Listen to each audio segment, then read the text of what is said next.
Akka bultan dhaggeeffattootaaf du'attoota TV mo'aa nagaan Waaqayyoo isiniif haa ta'u. Ganama kana sagalee Waaqayyoo qabadhee fuula keessan kana jiru luba qannoo Galaaniin jedhama. Waaqayyoo abbaan keenya ergaa garaa keenyaaf qalbii keenya tuqu qaba yeroo hundumaa. Nun immoo garaa keenya qalbii keenya Waaqayyoof ergisuudhaaf hammam qophoofne jirra laata? Mee dubbisa macaafa raajichaa Hisqeel boqonnaa 37 lakkoofsa 1 kaasee hanga 14tti. Harki Waaqayyoo anarra ture.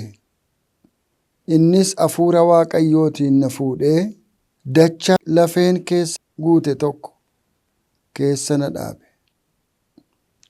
Kunoo dachicha keessaa lafee baay'ee danuutu ture. Isaanis baay'ee goganii turan. Inni isaan gidduu asiif achi na adeemsisee, yaa mucaa namaa lafeen kun jireenya qabaachuu hin danda'aa ree? Naan jedhe. Ani immoo yaa Gooftaa, yaa Waaqayyo Gooftaa, kan si duwwaatu beeka nan jedhe. Ammas lafee kanatti raajii dubbadhu. Yaa lafee gogaa nanaa dubbii Waaqayyoo dhaga'i jedhi naan jedhe. Waaqayyo Gooftaan lafee kanaan, kunoo ani hafuura isinitti galchee atis in jiraattaa. Ribuu si keessa nan kaa'aa, foon sittan godhaa, gogaa sittan uffisaa, hafuura si keessa nan kaa'aa, atis in jiraattaa. Yommus ani Waaqayyo akkan ta'e ati hin beektaa jedhe. Ani akkuma inni na abboome raajii nan dubbadhee, utuma ani raajii dubbachaa jiruu sagaleen hin dhaga'ame. Kunoo wanti tokko hin sossokokse. Lafeen sun walitti hiiqe. Lafeen lafee ofii isaatiin hin dhiyaate. Yommuu ani isaan ilaale kunoo ribuun isaan keessa kaa'amee, foon isaanitti godhamee, gogaan isaanitti uffifameera. Garuu hafuurri isaan keessa hin turre. Ammas anatti dubbatee, yaa mucaa namaa hafuuratti raajii dubbadhu. Waaqayyo Gooftaan yaa hafuuraa golee arfanuu keessaa koottuu akka jiraataniif warra dhuman kanatti qilleensa'i jedhi naan jedhe. Anis akkuma inni na abboome raajii nan dubbadhe, hafuurris isaanitti hin galee, isaanis jiraatoo ta'anii miilla isaaniitiin hin dhaabatanii, isaan macca baay'ee guddaa turanii. Ameen.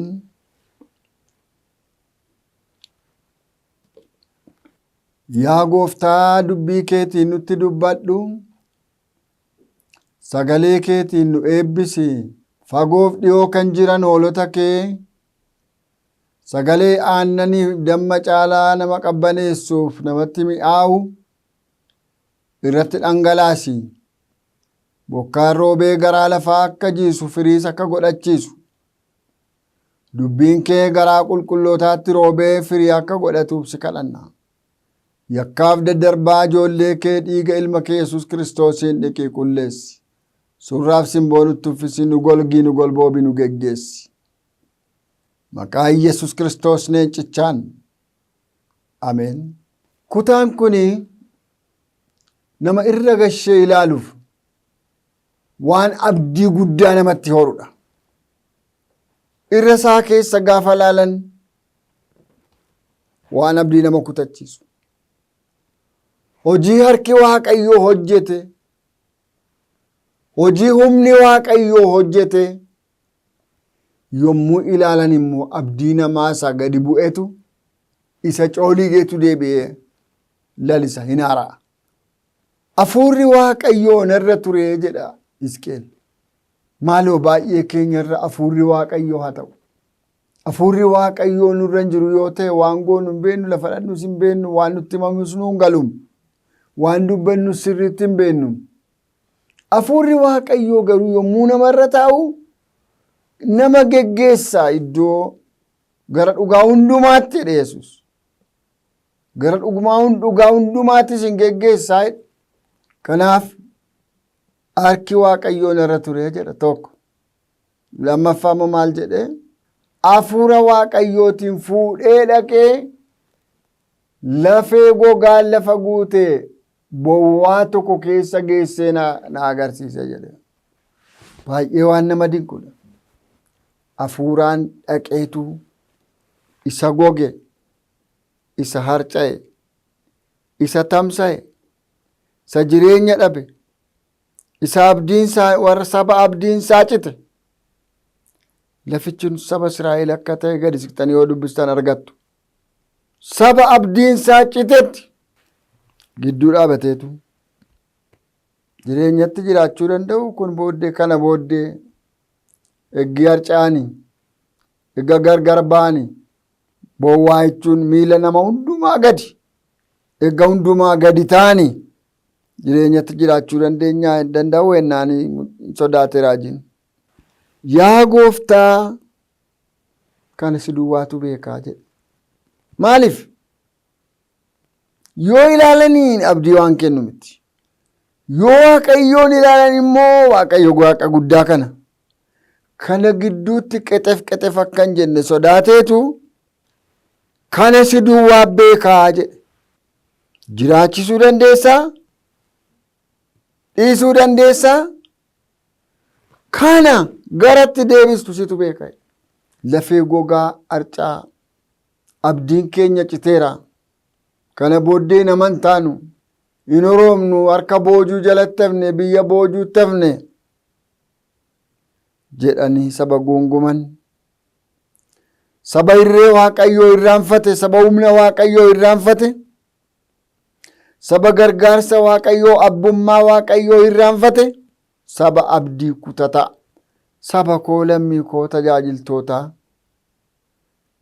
lubootaa, paastorotaa, raajotaa, faarfattootaa, jaarsolii waldaa maalitti abdii kutattanii humna Waaqayyoo irraanfattan laata?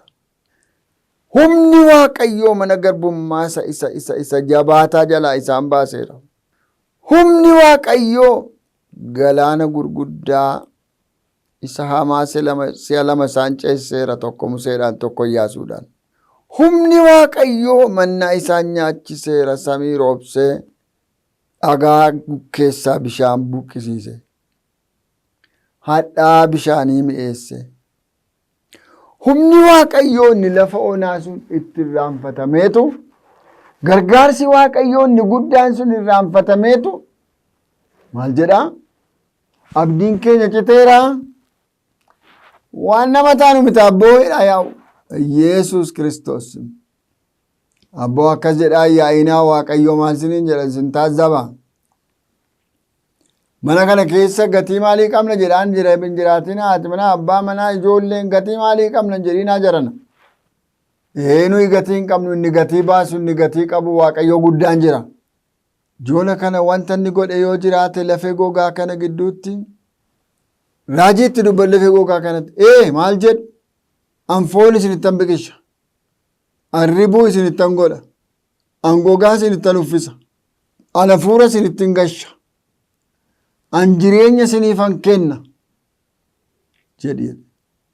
Jireenya gogee harca'ee manca'ee wal buusee walii kee tamsa'ee taa'u ribuun isinitti godhaa. Sagalee Waaqayyootti dubbadhu. Sagalee Waaqayyoo gaafa inni dubbatu bowwaan sun sossokokse, sagalee sossokoksaa dhaga'ame because lafeetti tasa kaakkaa kaallebat bootaa tasabsiboo. Sagaleen Waaqayyoo yommuu dhufu, hafuurri Waaqayyoo yommuu dhufu, iddoo tamsaanee wal barbaanna, wal sassaabna. Jaalala isa duraa sanatu nu keessaa danfa, nu keessaa finiina. Yommuu hafuurri qulqulluun namarraa soku, hafuura seexanaa isa jibbaan guutuu isa gara jabeessa nama ajjeesu sanatu namatti gala. Waaqayyo isa nurraa ifatu. Maqaa Yesuus Kiristoos doomoo ka'een haa ifatamu.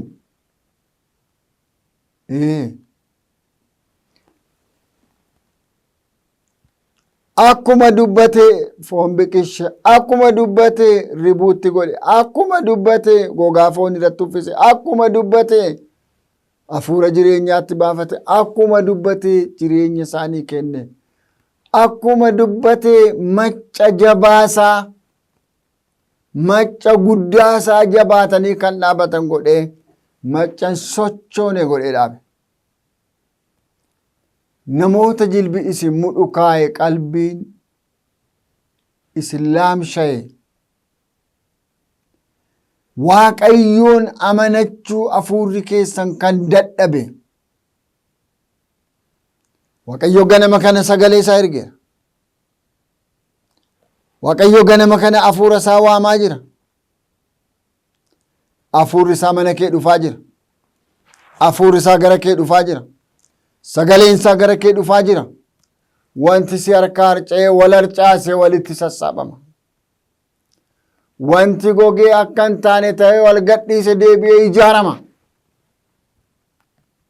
Jaarri ijaaramanii macca guddaa ta'anii maqaa Waaqayyoo kan eebbifame haa ta'u.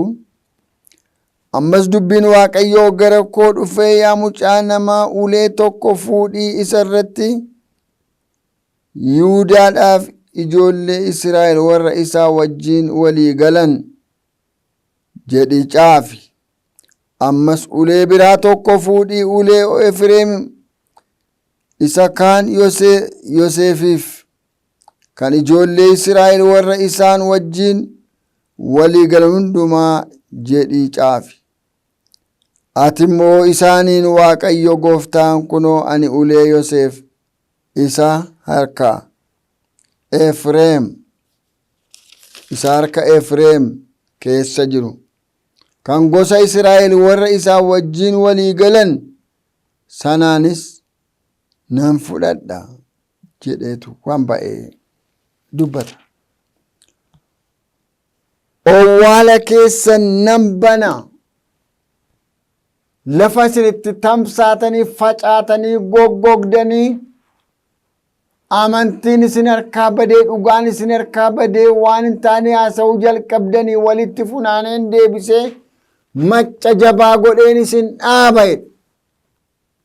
Maqaan Waaqayyoo keenyaa eebbifamu. Firoota koo maaliif booji'aman jarri kun? Waa biraan qabu Waaqa dhaga'uu diduudha. Hooda biraan qabu dubbii Waaqayyoof abboomamuu diduudha. Kan isaan tamsa'aniif, kan isaan goganiif, kan isaan cooliganis, kan isaan lafee gogaa hallayyaatti gadi bu'aniifis. Yommuu hafuurri Waaqayyoo dhufu jiidhatu dhufa, nagaatu dhufa, araaratu dhufa, sagalee nagaatu dhufa, sagalee jaalalaatu dhufa. Yommuu hafuurri Waaqayyoo dhufu. Firoota koo barumsa baranneerra xuruudha. Qabeenya sooranneerra gaariidha. Muudamas yookiis shumatas arganneerra bayeessadha. Garuu hafuura qulqulluu achi qabnee nama ta'uu hin dandeenyu.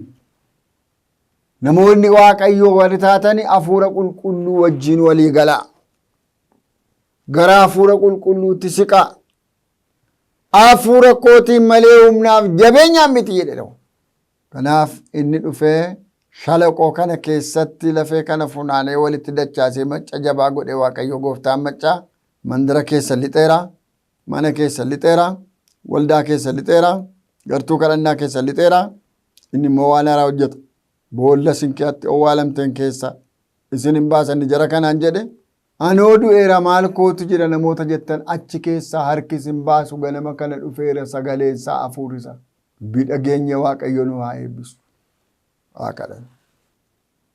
Numaani yooma keenya nu gargaari.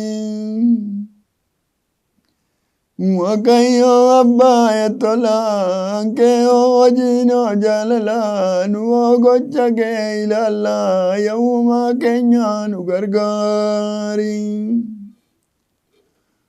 Numaani yooma keenya nu gargaari.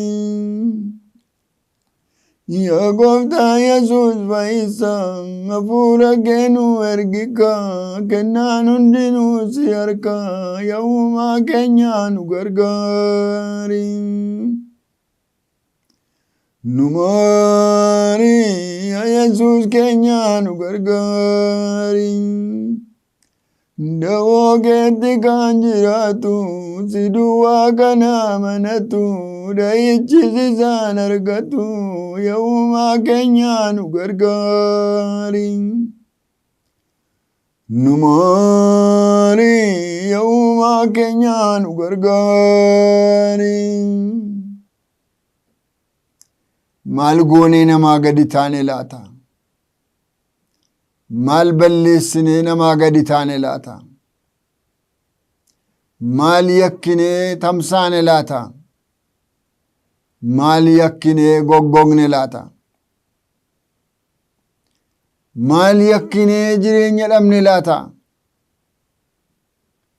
Hin deebinaa nu deebisi.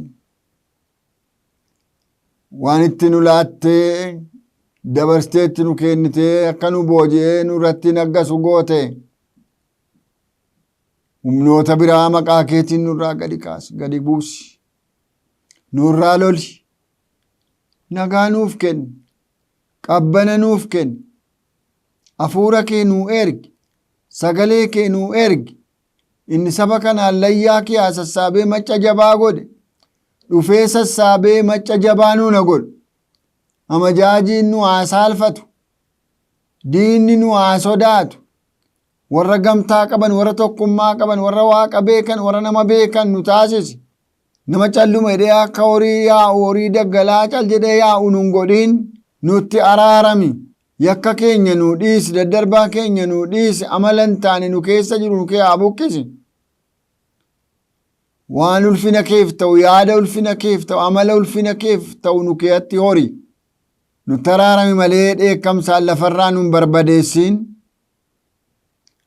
du'a gar malee badisa gar maleetti nun laatiin akka fedha keef akka jaalala keetti nu geggeessi daa'imman yaadadhu jaarsolii yaadadhu warra sooratama ba'an yaadadhu warra soorama ba'utti dhiyaatan yaadadhu warra siree irratti kufan yaadadhu warra qoonqoon bullaan yaadadhu warra hiyyummaan deebi'ee laftitti dukkanaa'e abjuun isaan harkaa bade yaadadhu saba keenya lafa keenya biyya keenya nama keenya hundaa yaadadhu biyya nagaa keessa nu jiraachisi qalbii keenya nu fayyisi nama hubataa nu taasisi gooftaa maqaa ilma kee Yesuus Kiristoos gooftaa keenya isa du'a mo'ee ka'e sanaan ameen. Garaa keessan gara Waaqayyootti ol fudhaa eebba fudhadhaa. Waaqayyo sin haa eebbisu sin haa eegu. Waaqayyo fuula isaa isiniif haa ibsu isinitti haa araaramu. Waaqayyo fuula isaa gara keessanitti haa deebisu nagaa isaas guutummaatti isiniif haa kennu. Maqaa Waaqayyo Abbaatti kan Ilmaatti kan Hafuura Qulqulluutti Waaqayyoon keenya tokko. Ameen. As istuudiyoo kana keessa na waliin kan jiru ogeessa kaameraa Abdii Shibbiruu Waaqayyo isaa eebbisu jechaa yommuu xumuru hafuurri Waaqayyoo yoo dhufe iddoo ati kuftee haftee si kaasa. Yaa gaarii.